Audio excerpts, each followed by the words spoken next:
مولاي صل وسلم دائما أبدا على حبيبك خير الخلق كلهم نبوي سيرت سيد الكونين والثقلين محمد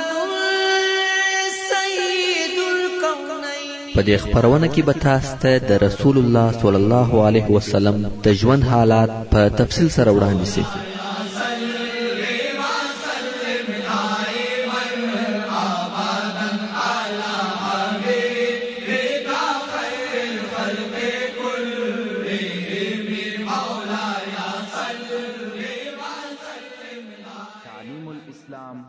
أعوذ بالله من الشيطان الرجيم. بسم الله الرحمن الرحيم. إن الحمد لله نحمده ونستعينه ونستغفره ونعوذ بالله من شرور أنفسنا وسيئات أعمالنا. من يهده الله فلا مضل له ومن يضلل فلا هادي له.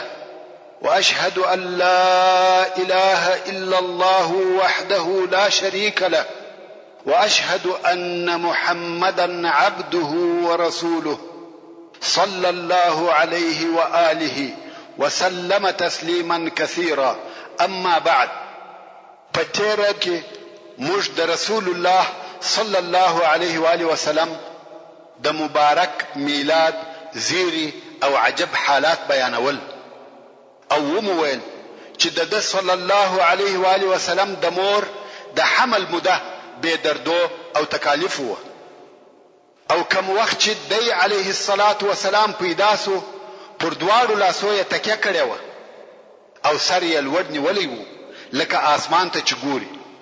بل دا چې دی صلی الله علیه و آله وسلم مختون وزیږدی یعنی سنت کړه سوی وو، او مسرور وزیږدی یعنی نو یې هم پرې سوی وو.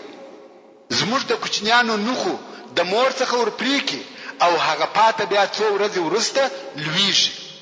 خو رسول الله صلی الله علیه و آله وسلم د دې شیانو څخه فارغه پیدا سو، او کم وخت چې د علیه الصلاة والسلام د ولادت زیری پر عبدالمطلب وسو هغه ډیر په خوشاله سو، او کم وخت چې بیا دا حالات هم ورته بیان سو چې مختون دی مسرور دی او پر خپل لاسو تکیه کړی و، نور هم خوشاله سو او ویل والله دې زوی لرمي یو درجه او مقام سته، څنګه په دا عجبه طریقه سره پیدا کیږي؟ دا به څه نه دي. او د ډېرې خوشحالۍ څخه محمد صلی الله علیه و آله وسلم په غیږ کې واخیستی او کعبه شریف ته دننه بوتی، او هلته د صلی الله علیه و آله وسلم پر زیږېدو د الله جل جلاله شکر ادا کړ. که څه هم تر دغه وخت لا نوم نه دی پر ایښول سوی، مګر چې بیا یې د محمد نوم پر کښېښاوه، په دې کې یو سر او راز و. هغه دا چې یو وخت عبدالمطلب شام ته په سفر تللی و، په دې سفر کې نور 3 نفره هم ملګري و، او هلته یې د یو حبر سره ولیدل. حبر یا حبر د یهودو عالم ته ویل کیږي. حبر پوښتنه ځینې وکړه چې تاسو د کوم ځای یاست؟ دوی ویل موږ د مکې یو. حبر ورته ویل ستاسو په جزیرة العرب کې نبی الاخر زمان پیدا کیږي. قصه ډیره اوږده ده، خلاصه دا چې دوی پوښتنه ځینې وکړه چې د دې نبی نوم به څه شي؟ حبر ویل نوم به محمد وي. ورونو، تر دغه د مخه په عربو کې د محمد نوم هیڅ نو ایښول سوی. که تاسې د عربو په ټول تاریخ کې وګورئ، تر رسول الله صلی الله علیه و آله وسلم د مخه د هیچا نوم محمد نه دی تیر سوی. اوس نو دغه 4 نفره چې یو یې عبدالمطلب او 3 ملګري دي، کم وخت چې بیرته د شام څخه راغله، هر یو دا قصد او اراده درلوده چې زوی پیدا سي، نوم به محمد ایږدي. څرنګه چې د عبدالمطلب د عمر په حساب د اولاد امید نو د دا نیت درلودي چې د ده په زامنو کې که د هر یو زوی پیدا سو نوم به محمد ایږدي. نو ځکه د رسول الله صلی الله علیه و آله وسلم نوم محمد کښېښاوه. او هغه درې نفره د عبدالمطلب ملګري دا وه: اول سلیمان ابن مجاشع چې د زوی نوم یې محمد کښېښاوه، چې دغه محمد د فرزدق نیکه دی او فرزدق د عربو مشهوره شاعر دی. دوهم احیحب ابن حلاج چې هغه هم د خپل زوی نوم محمد کښېښاوه. دریم عمران ابن ربیعه چې د زوی نوم یې محمد کښېښاوه.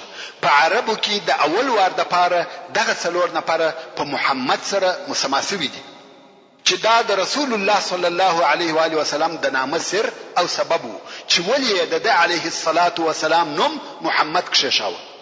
او نور هغه حوادث یا علامې چې د رسول الله صلی الله علیه و آله وسلم د پیدایښت په وخت کې پیښ شوي دي، د هغو څخه یوه دا ده چې د رسول الله صلی الله علیه و آله وسلم د ولادت په وخت کې د کسرا قصر او ماڼۍ ورېږدېده او د کسرا د قصر څخه 14 برجه ونړېده.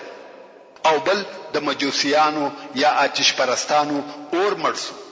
دا خو درته معلومه ده چې د مجوسیانو اور د همیش دپاره بلیږي، ځکه دوی یې عبادت کوي او مړ کېدو ته یې نه پرېږدي. خو د رسول الله صلی الله علیه و آله وسلم د ولادت په وخت کې دغه اور مړ سو. او د کسرا په قصر کې یوه کوچنۍ دریاچه وه چې بحیره ساوا ورته ویل کېده. د دغه دریاچې یا بحیرې لاندې مځکه وچاوده او اوبه یې وچې سوې. د دې واقعو څخه کسرا وبېرېدی چې دا څه قصه ده. نو یې کاهنان او منجمین را وغوښتل.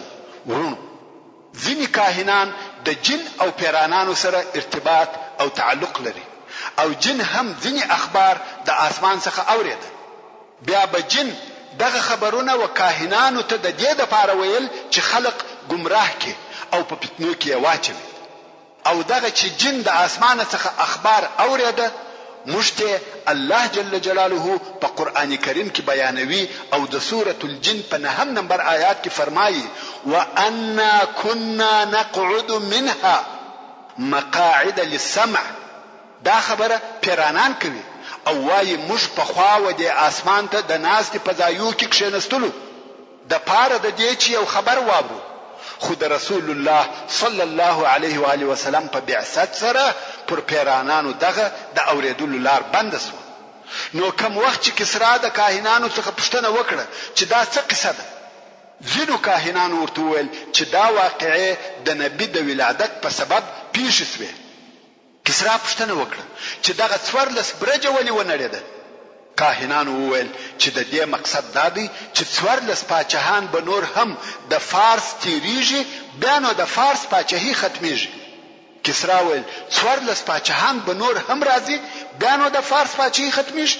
دا ډیر اوږد وخت دی. خو د ده تر مرګ وروسته د فارس پر حکم مقابله شروع سوه.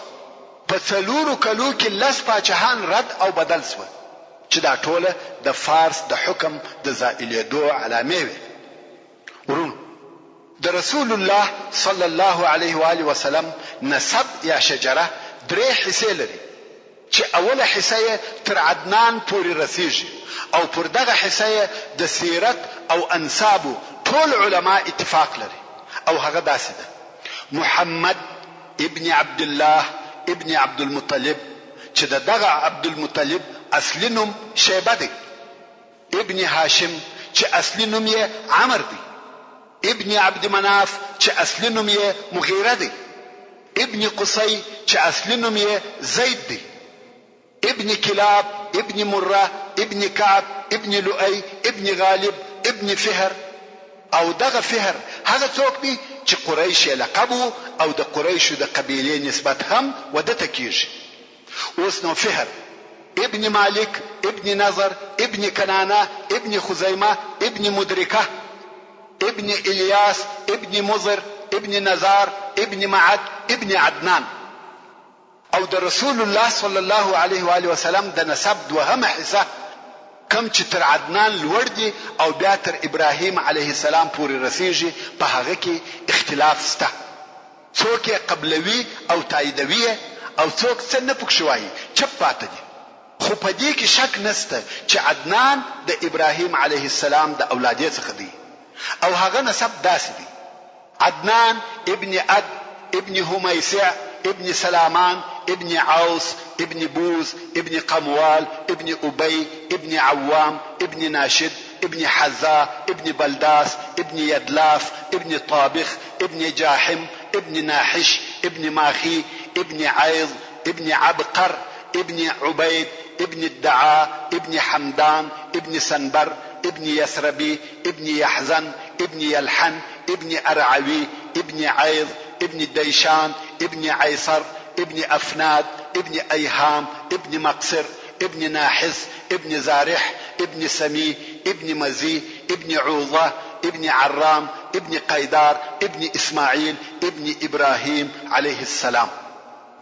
او د رسول الله صلی الله علیه و آله وسلم د نسب درېمه حصہ چې د ابراهیم علیه السلام څخه لوړ بیا تر آدم علیه السلام پورې رسیږي او دا هغه حصہ ده چې بلا شک ځینې غیر صحیح شیان پکې داخل شوي دي او هغه داسې ده: ابراهیم علیه السلام ابن تارح چې نوم یې آزر دی، ابن ناحور ابن ساروع ابن راعو ابن فالخ ابن عامر ابن شالخ ابن ارفخشد ابن سام ابن نوح عليه السلام، ابن لامك ابن متوشلخ ابن اخنوخ ویل کیږي.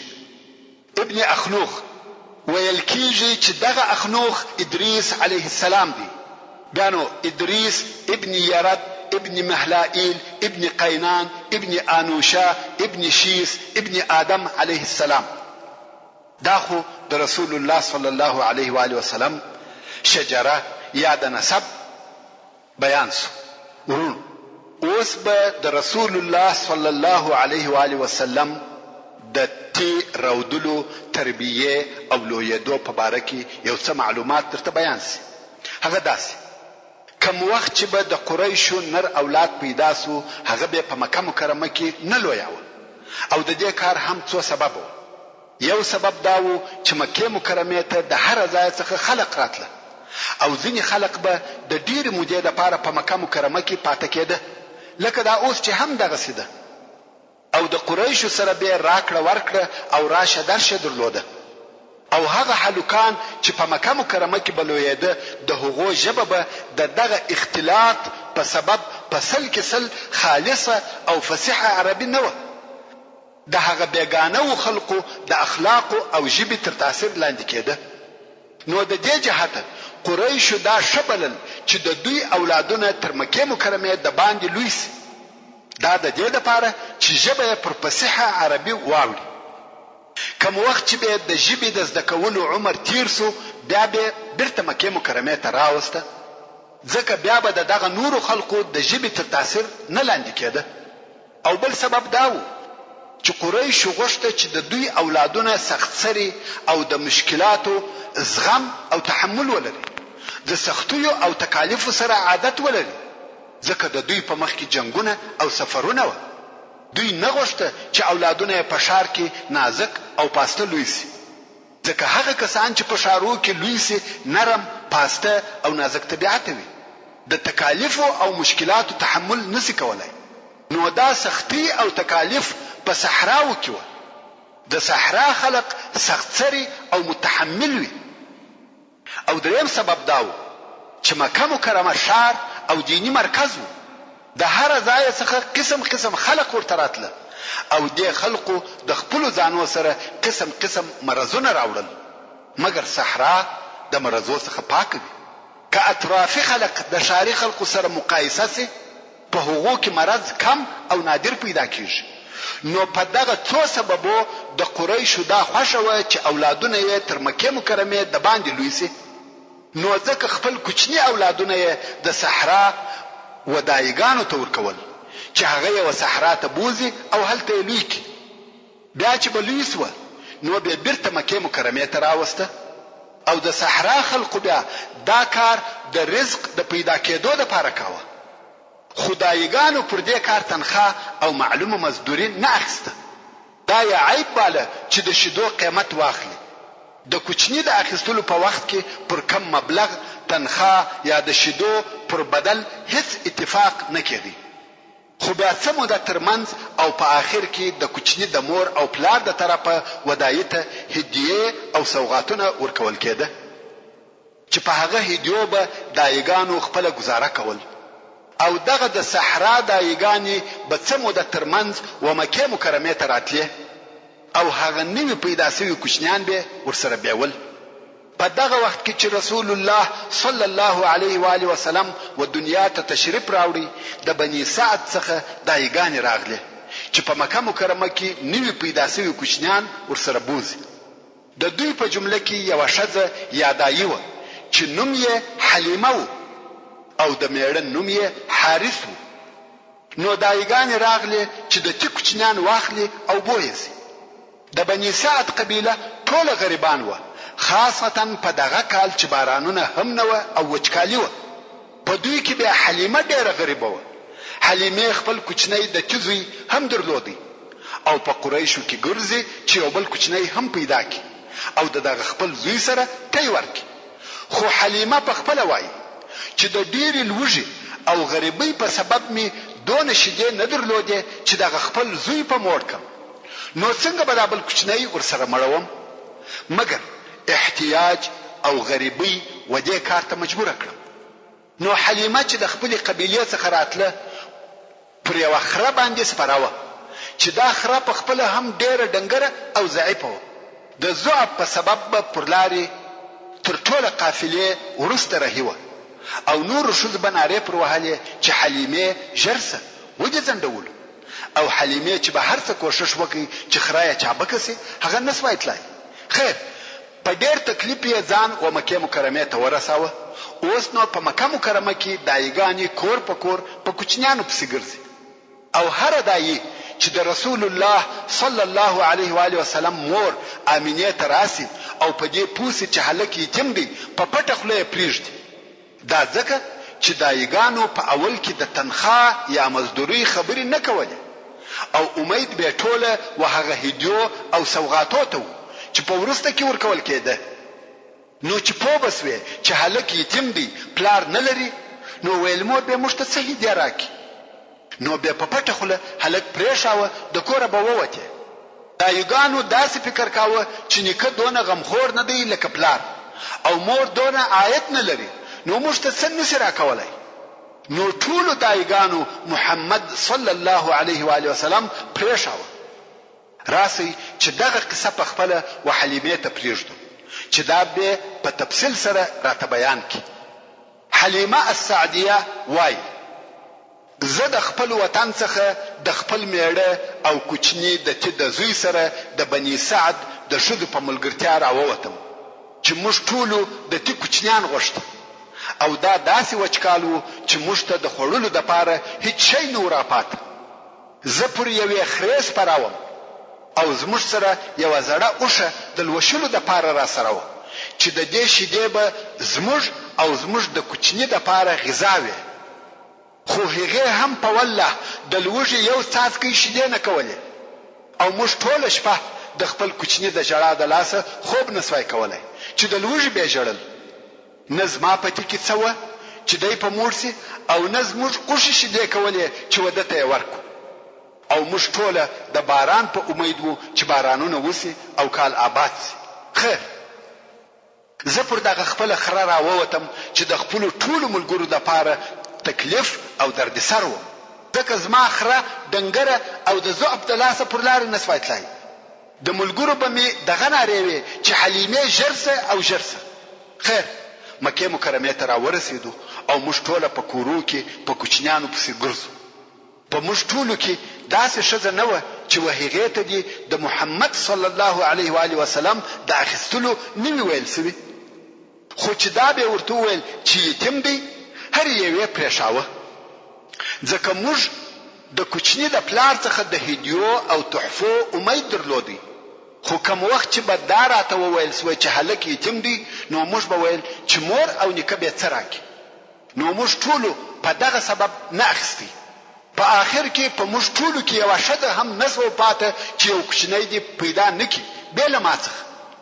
اوس چې موږ بیرته تر مکې مکرمې د باندې خپل د اړولو ځای ته راغلو او و بني سعد ته مو د تلو اراده سوه، نو ما و خپل خاوند ته وویل په والله زما دا نه ده خوښه چې زما ټولو ملګرو ښځو دي کوچنیان پیدا کړي وي او زه دې بې کوچني ولاړه سم. زه و هغه یتیم کوچني ته ورځم او هغه اخلم. میړه مې ویل ښه دی ورسه وای اخله، شاید چې دغه یتیم زموږ دپاره د برکت سبب سي. نو وای ورغلم او محمد صلی الله علیه و آله وسلم می راواخستی او د د اخیستلو بل هیڅ سبب نو بیل دې څخه چې ما بل کوچنی نه کی پیدا.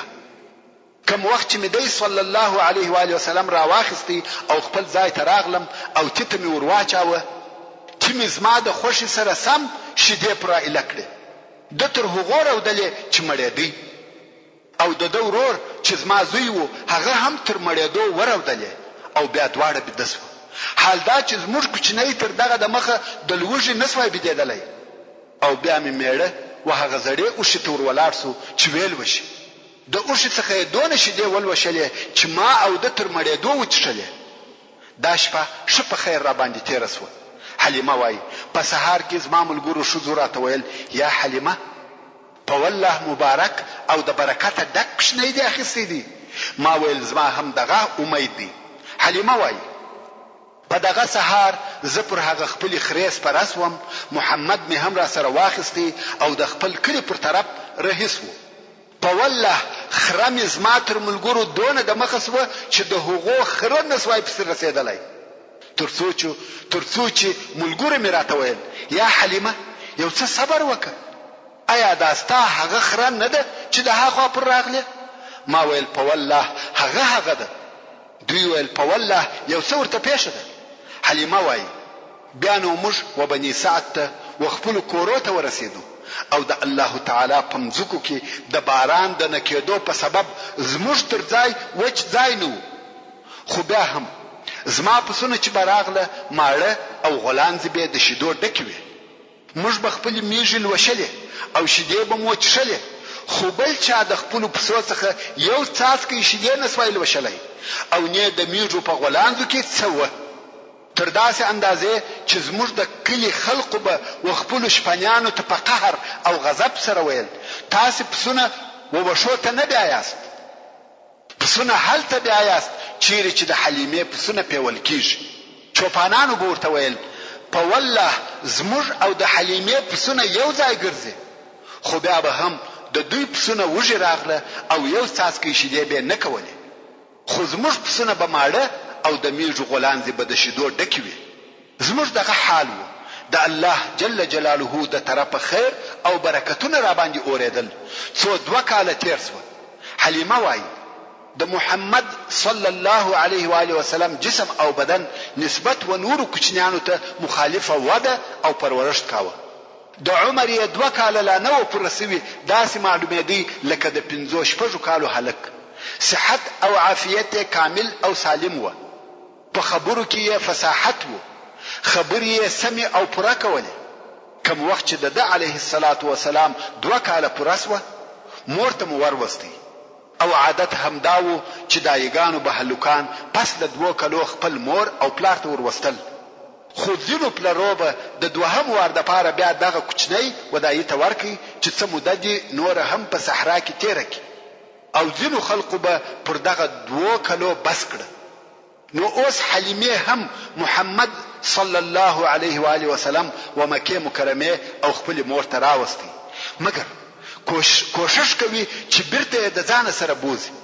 خو د رسول الله صلی الله علیه و آله وسلم مور امینه ورته وایي بس ته د لیدي وي، او حلیمه ورته وایي دلته ګرمي ده، مرزونه دي، دی تر اوسه ښه نه دی لوی سوی، څه موده به نور هم را سره بوزم.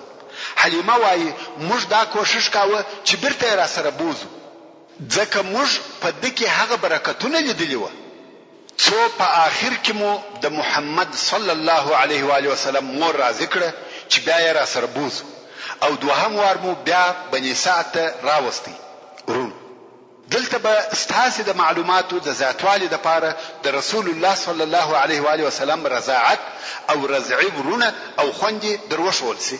اول هغه څوک چې رسول الله صلی الله علیه و آله وسلم ته پس له د مور څخه تی ور کړی دی هغه سویبه ده چې د ابو لهب آزاد سوی منځوه چې هغه د خپل زوی سره چې مسروح نومې دی تی ورکړي او دغه سویبه تر رسول الله صلی الله علیه و آله وسلم د مخه وحمزه رضی الله تعالی عنه ته هم تی ور کړی وو چې په دې حساب سره حمزه رضی الله تعالی عنه چې د رسول الله صلی الله علیه و آله وسلم اکاو او رضعی ورور یې هم سو او دغه سویبه په ورسته کې و ابو سلمہ رضی الله تعالی عنه ته هم تی ور کړی دی نو ابو سلمہ رضی الله تعالی عنه هم د رسول الله صلی الله علیه و آله وسلم رضعی ورور سو او د رسول الله صلی الله علیه و آله وسلم هغه رضعی ورونه یا خوندي چې د حلیمه او حارث اولادونه و داسې دي عبد الله ابن حارث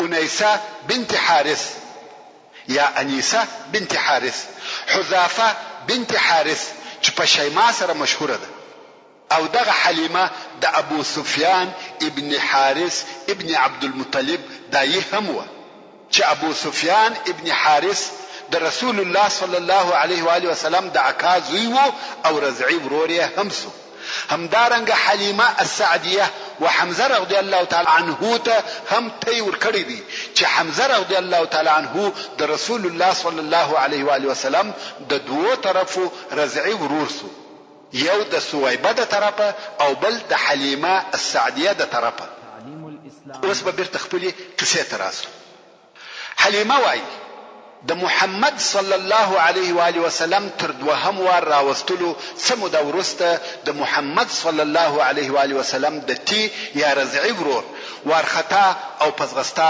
خپل مور او پلار ته راغلی او ویل هغه زما قریشی ورور بیریږي دوی ورته ویل څه ورته پیښه ده هلک ویل دوه نفره چې سپین کالیه اغوستي و راغله او محمد صلی الله علیه و آله وسلم یې بېسده کړ حلیمه او حارث د دې خبر په اوریدلو ډېر وبېرېدل او د محمد صلی الله علیه و آله وسلم و طرف ته په تلوار ورغله کګوري د محمد صلی الله علیه و آله وسلم د مخ رنگ بل قسم اوښتی دی دوی ورته ویل څه درته پیښه ده محمد صلی الله علیه و آله وسلم ویل دوه نفره چې سپین کالیه اغوستي و راغله زه ووهلم او پر ځکه ولوېدم بیا یې زما ځیګر را څیرې کړي او زما زړه را ویستی ورونو د رسول الله صلی الله علیه و آله وسلم څخه په صحیح حدیث کې هغه چې امام مسلم یې روایتوي د انس رضی الله تعالی عنه څخه روایت دی وای چې رسول الله صلی الله علیه و آله وسلم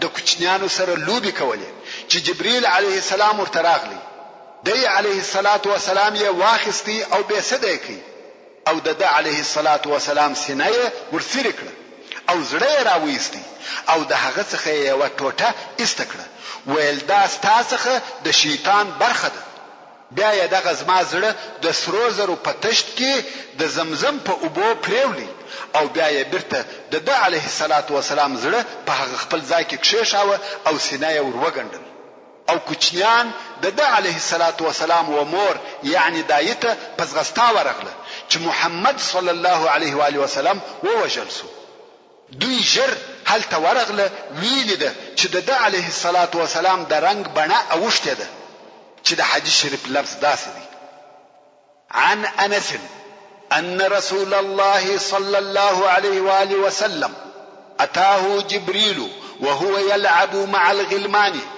فأخذه وصرعه فشق عن قلبه فاستخرج القلب فاستخرج منه علقة فقال هذا حظ الشيطان منك ثم غسله في طست من ذهب بماء زمزم ثم لامه ثم أعاده إلى مكانه وجاء الغلمان يسعون إلى أمه يعني ضئره فقالوا إن محمدا قد قتل فاستقبلوه وهو منتقع اللون رواه مسلم دلته د دې واقعې په لیدلو حلیمه ډیره وبېرېده او خپل میړه حارث ته وویل شاید دغه نفر د پیرانانو څخه وي موږ باید دغه هلک د مخه تر دې چې څه ورته پېښه سي او خپل مور ته ورولو نو یې محمد صلی الله علیه و آله وسلم مکه مکرمه او خپل مور ته وروستي. ویل دا د ستا زوی مو جوړ روغ صحیح او سالم درته راوستي. د ده علیه الصلاة والسلام مور په تعجب کې سوه. ویل سبب څه دی چې راموستی؟ تاسو خو په هغه بل وار ډیر کوشش کاوه چې در سره بویځي او اوس مو په خپل راوستي. حلیمه ویل نه ویل کیږي، د دنیا شی او بدی دي، سبب یو تکلیف ورته پیښ سي او ته به موږ ملامتوي، خو اوس مو صحیح سالم راوستي. امینه ویل یا یو سبب سته او حال براته وایاست. خو حلیمه آخر مجبور سوه او د هغه نفرو قصه ورته وکړه. امینه ویل تاسو پر د جنس خو بیرېدلاست؟ دوی ویل هو. امینه ویل یا هیڅ کله ودته جن نسی ورسېدلای، ځکه ما د ولادت په وخت کې خوب ولیدی چې یو څوک راته وایي ووایه اعوذک بالله الواحد من شر كل حاسد. قسم دی چې ودته جن او شیطان نسی ورسېدلای. خیر، حلیمه برته و بني سعد ته ولاړه او محمد صلی الله علیه و آله وسلم د خپل مور سره پاتې شو. کوم وخت چې د محمد صلی الله علیه و آله وسلم عمر و شپږو کلو ته ورسېدی، د رسول الله صلی الله علیه و آله وسلم مور د خپل وفات شوي میړه سره د وفا په سبب دا خوښه وبلل چې د هغه د قبر زیارت چې په یثرب کې وکړي. نو د مکې مکرمې څخه رهیسوه او 1500 کیلومتره لارې مزل وکړي څو و یثرب ته ورسېده. او د دې سره په دې سفر کې د دې کوچنی زوی محمد صلی الله علیه و آله وسلم او د دې خادمه ام ایمن او د دې خسر عبد المطلب ملګری و. یو میاشت په مدینه منوره کې تیر کړه. د هاخوا چې بیرته مکه مکرمه ته راتله د لارې په شروع کې مریضه شو او په ابوا کې وفات شو. ابوا د مکه مکرمه او مدینه منوره په مابین کې د یو ځای نوم دی. او په دغه وخت کې د رسول الله صلی الله علیه و آله وسلم عمر 6 کال او د عبد المطلب سره بیل مور مکه مکرمه ته راغلی. اوس نو محمد صلی الله علیه و آله وسلم د مور او پلار د دواړو د طرفه څخه یتیم سو. تربیه او روزنه د نیکه عبد المطلب پر غاړه واخیسته. دلته نو د رسول الله صلی الله علیه و آله وسلم په ژوند کې نوې مرحله شروع شوه. سبحان الله. تاسو یو څه فکر وکړئ، د دغه کارو څخه الهي مقصدونه و، الهي حکمتونه پکې کې و. تر ولادت د مخه پلار و پاتسو، عمر 6 کال دی، مور و پاتسو، او اوس د نیکه په کور کې تربیه کیږي. محترم ورون، په دغه بحثو کې مدعا وویل چې عربو د مخه تر اسلام د جاهلیت په وختو کې څونه ناوړه کارونه کول، حتی ژوندي انسانان یې شخول. او بیا مو د رسول الله صلی الله علیه و آله وسلم معزز او مشرف نسب درته بیان کړي چې د شریف او محترم نسب خاوند وو، ځکه چې د الله جل جلاله اراده هم داسې و چې د علیه الصلاة والسلام نسب باید شریف او لوړ وي. دا د پاره د دې چې څوک د نسب پیغور ورنکي او خلق په د علیه الصلاة والسلام باور او اعتماد ولري. او بل دی علیه الصلاة والسلام باید قوي قوم ولري چې دغه قوم یې د دشمنانو او تجاوزګرانو د تجاوز او تیری څخه وساتي. او همیشه پیغمبران هم داسې وي چې په قوي او معززه قوم کې پیدا کیږي او په هغه خپل قوم کې مبعوث کیږي، چې د دې څخه مقصد هم دادی چې په خپل قوم وساتل شي. لکه څنګه چې الله عز وجل د سورة هود په 1 نمبر آیات کې فرمایي ولولا رهتک لرجمناک، چې دا د شعیب علیه السلام قوم او شعیب علیه السلام توای کچیر ستا قوم نه وای موږ به ترجم کړی وای، یعنی د ډبرو په وشتلو به مو وژلی وای. نو که یو پیغمبر د یو عادي نسب څخه وي یا قوم و نه لري، د هغه نبی آزارول د خلقو د پاره ډیر آسانه وي. او تاسو به پراتلونکي بحث او بیان کې ووینئ چې دغه د نسب شرافت د دې سبب وګرځیدي چې د یو طرفه خلق د رسول الله صلی الله علیه و آله وسلم احترام کاوه او اعتماد پر درلودي، او د بل طرفه خلق د آزار څخه منع کول. او بیا مو د رسول الله صلی الله علیه و آله وسلم د ولادت بیان درته وکړي چې کومې معجزې او کرامتونه د علیه الصلاة والسلام د ولادت سره یو ځای و. دا هم د دې لپاره چې خلقو ته د علیه الصلاة والسلام د راتګ زیری ور معلوم سي. که څه هم د علیه الصلاة والسلام د راتګ علامې په پخوانی آسماني کتابو کې ډېرې وې، خو سربیره پر هغه حوادث چې د علیه الصلاة والسلام د ولادت سره یو ځای پیښ شوه، په دې ټولو کې د خاتم النبیین صلی الله علیه و آله وسلم د راتګ اشارې وې. او بیا مو د صلی الله علیه و آله وسلم د یتیم کېدو حال بیان کړي. د مخه تر دې چې دنیا ته تشریف راوړي د پلار د طرفه یتیم سو، او کم وخت چې عمر 6 کلو ته ورسېدی د مور د طرفه هم یتیم سو. دا ټوله د الله جل جلاله اراده و.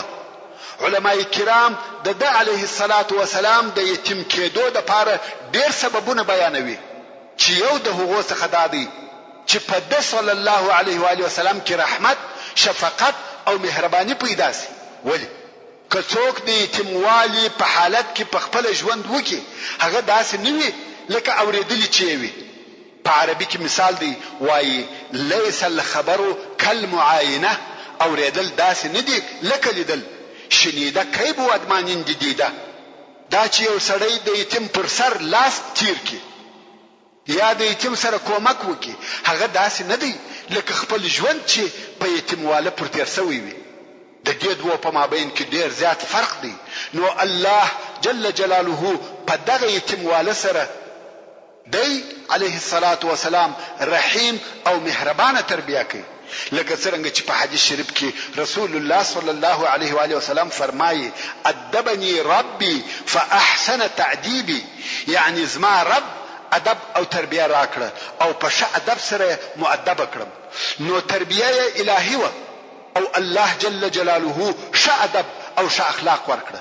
او د علیه الصلاة والسلام د ژوند دغه حالات تصادفي او د ژوند پیښ نه دي، بلکې د دې شیانو د پیښېدو تر شا لوی مقصدونه و. علماء کرام د علیه الصلاة والسلام د یتیموالي نور سببونه هم وایي، خو زه د بحث د اوږدوالي د بیرې د هغو تر بیانولو تیریږم.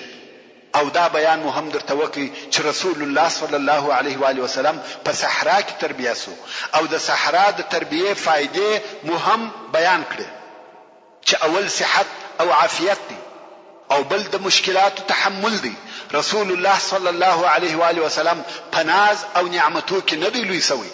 دا د دې لپاره چې د سختیو او مشکلاتو د زغملو قدرت ولري. که تاسو د رسول الله صلی الله علیه و آله وسلم وراتلونکي ژوند او حالات ته وګورئ، وبوینئ چې د صلی الله علیه و آله وسلم ټول عمر په جهاد، عبادت، تکالیف او آزارو تیر سوی دی. او بل د صحرا د ژوند څخه د ژبې فصاحت او بلاغت حاصلېږي.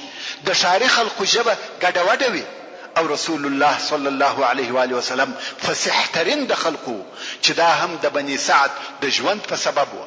ځکه رسول الله صلی الله علیه و آله وسلم په خپل فرمایي کوم وخت چې ابو بکر صدیق رضی الله تعالی عنه و رسول الله صلی الله علیه و آله وسلم ته وویل یا رسول الله ما تر تا فصیح نه دی لیدلی، رسول الله صلی الله علیه و آله وسلم و فرمایل څنګه به داسې نوي یا ابا بکر، زه د قریشو څخه یم او په بني سعد کې تربیه سوی یم.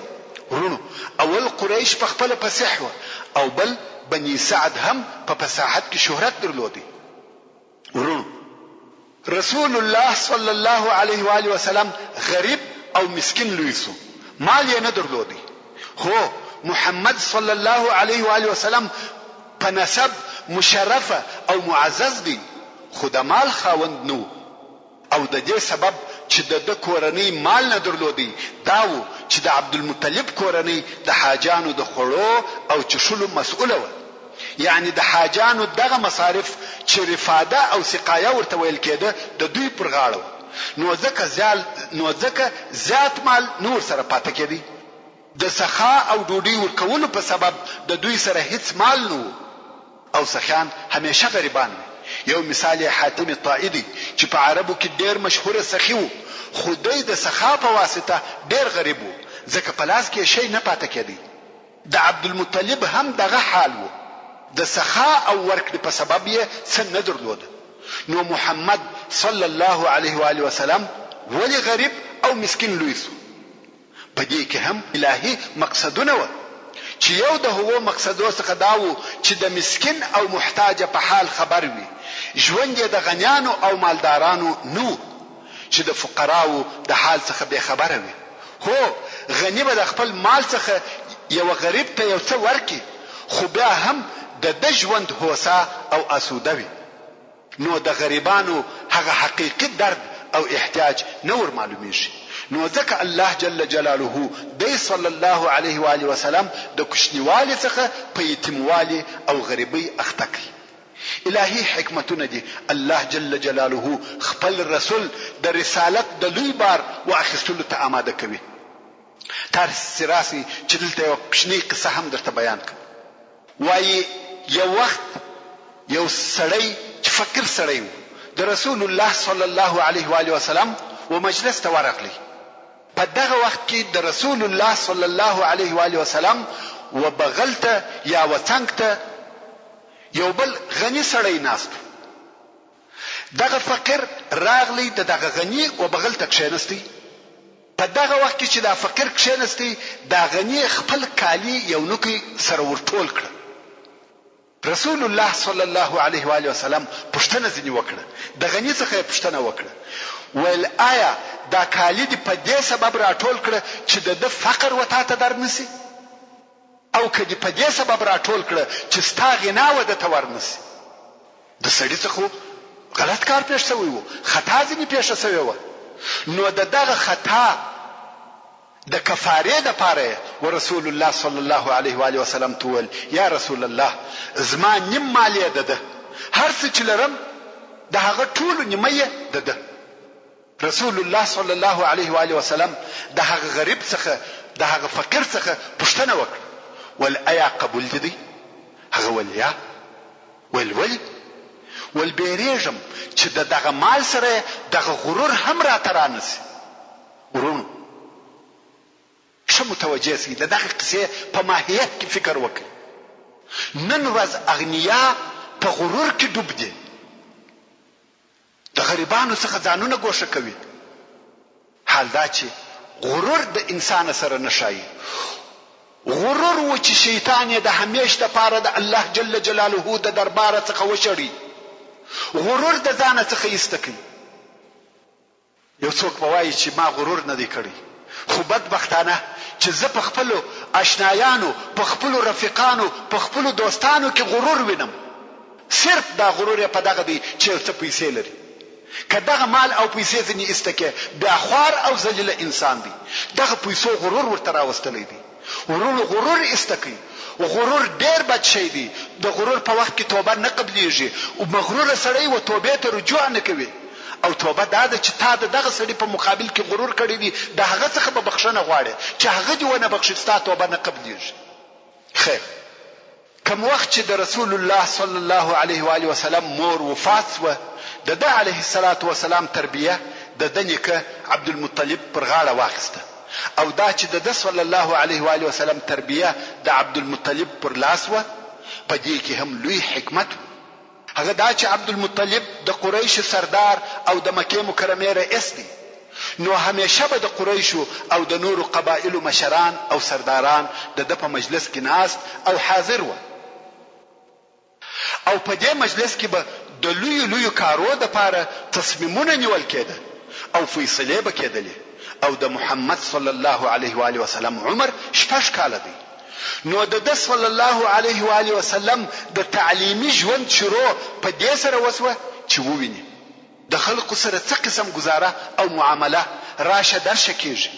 طبيعتا دغه عمر حلوکان په دغه مجلسو کې نقشي دي او د لوبو د پاره ولاړیږي.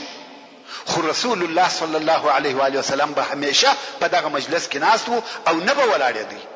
دا د الله جل جلاله اراده و چې محمد صلی الله علیه و آله وسلم پوسی چې د خلقو سره باید څنګه ژوند وسی، نه یوازې د غریبانو او صحرایي عربو سره بلکې د سردارانو او د قومو د مشرانو سره. نو دی صلی الله علیه و آله وسلم به همیشه د عبد المطلب په مجلس کې حاضر وو.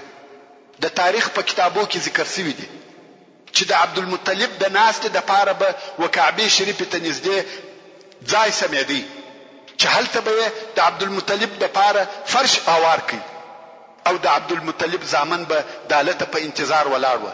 هیڅوک به نه کښېنستی تر څو چې عبدالمطلب به راغلی، هغه به کښېنستی، بیا به دا نور کښېنستل. تر هغو به ټول په انتظار ولاړ وه، که د عبدالمطلب زامن وه یا نور قریش، ځکه عبدالمطلب د مکې مکرمې عمومي مشر او رئیس و. مګر رسول الله صلی الله علیه و آله وسلم چې په عمر هم کم او کوچنی و، تر عبدالمطلب د مخه به راغلی او هلته به پر هغه فرش کښېنستی. اکاګانو به کوشش کاوه چې دی علیه الصلاة والسلام د دغه کار څخه منع کړي او د دغه فرش څخه یې ولاړ کړي. مګر عبدالمطلب چې به راغلی ویل به پرېږدئ، په ده کار مه لرئ، په والله دغه زوی لرم یوه درجه او مقام سته. نو به رسول الله صلی الله علیه و آله وسلم همیشه د عبدالمطلب په مجلس کې ناست او حاضر و. تاسې پوهیږئ چې دې مجلس ته به همیشه مشران، مخور او د نورو ځایو څخه ډلې راتلې او رسول الله صلی الله علیه و آله وسلم 2 کاله په دې مجلس کې کښېنستی او دا یې هم زده کړه چې د قومو د مشرانو سره څه قسم معامله او خبرې کیږي. کوم وخت چې د رسول الله صلی الله علیه و آله وسلم عمر 8 کاله سو، عبدالمطلب هم وفات سو، چې دا د محمد صلی الله علیه و آله وسلم د پاره بل وار یتیموالی و. محترم ورونو، زموږ د بحث پاتې حسابه ان شاء الله تعالی پراتونکې کې واوري. سبحان ربك رب العزة عما يصفون وسلام على المرسلين والحمد لله رب العالمين.